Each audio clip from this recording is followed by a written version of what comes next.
So Google just dropped their latest flagship devices, the Pixel 4 and the 4 XL. And I've had a little bit of time to play with the XL variant, and rather than making you wait for the full review, which will be coming a little bit later on, I wanted to quickly get some initial impressions out, and so here they are.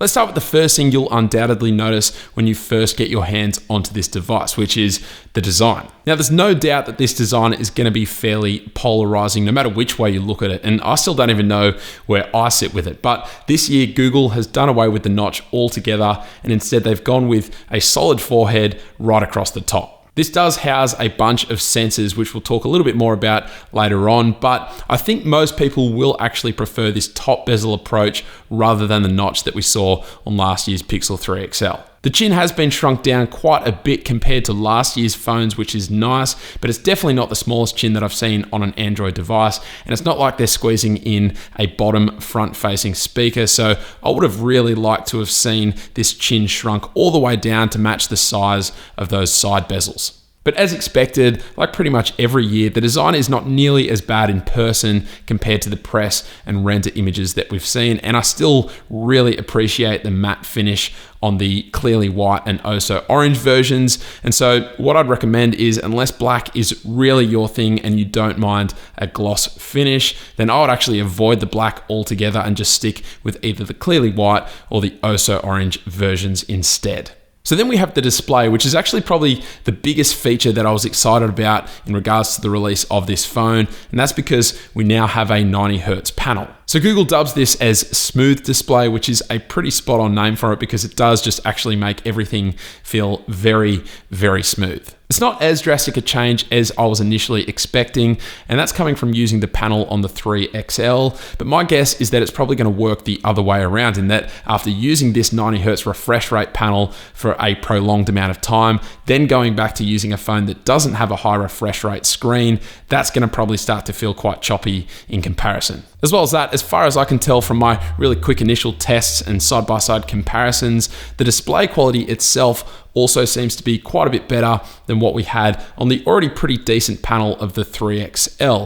It seems to get a little bit brighter and the viewing angles seem to be quite a bit superior, but I'll give you my full thoughts in the full review a little bit later on, so make sure you stay tuned for that. One of the new features that I was both quite excited for but also a little bit apprehensive about on the Pixel 4 lineup was the inclusion of the face unlock feature, but then the subsequent removal of any other biometric security method, namely the fingerprint sensor. What I will say is that whilst the setup process can be somewhat finicky for some reason, the actual functionality of using face unlock to unlock the phone is blazing fast and seems to be as reliable, if not more so, than what we see with Face ID on the iPhones. That said, most security apps that I currently use actually don't yet recognize Face Unlock as a biometric option, which means I'm stuck with PIN authentication, which is a little bit of a shame. So hopefully the apps can get on board and updated to recognize this feature sooner rather than later. One of the new features that makes the Face Unlock feature so seamless to use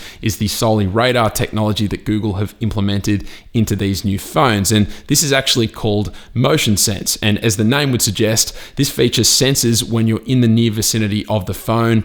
And when you are, it'll actually turn the display on, which saves battery life if you're away from the phone. But then as you pick up the phone, it will actually start the unlocking process so that by the time it's in front of your face, you're already unlocked and into your phone. This feature works really well and makes the experience of using the phone feel really seamless, but then the other addition that comes as a result of this technology are basically air gestures, and this is where you can swipe your hand over the phone to either skip tracks or stop timers or even snooze alarms. I've got to be honest, at the demonstration, the feature wasn't working quite as reliably as possibly what they had hoped for, and so for me it seemed quite gimmicky, but then since using the phone, it's actually worked fairly flawlessly, and so I can actually surprisingly see myself using this feature down the road. And so last but not least, what the Pixels have always been known for is the camera, or this year, the cameras. We've now got two sensors on the back, the regular wide angle sensor and then the 2x telephoto sensor, which Google claims has been included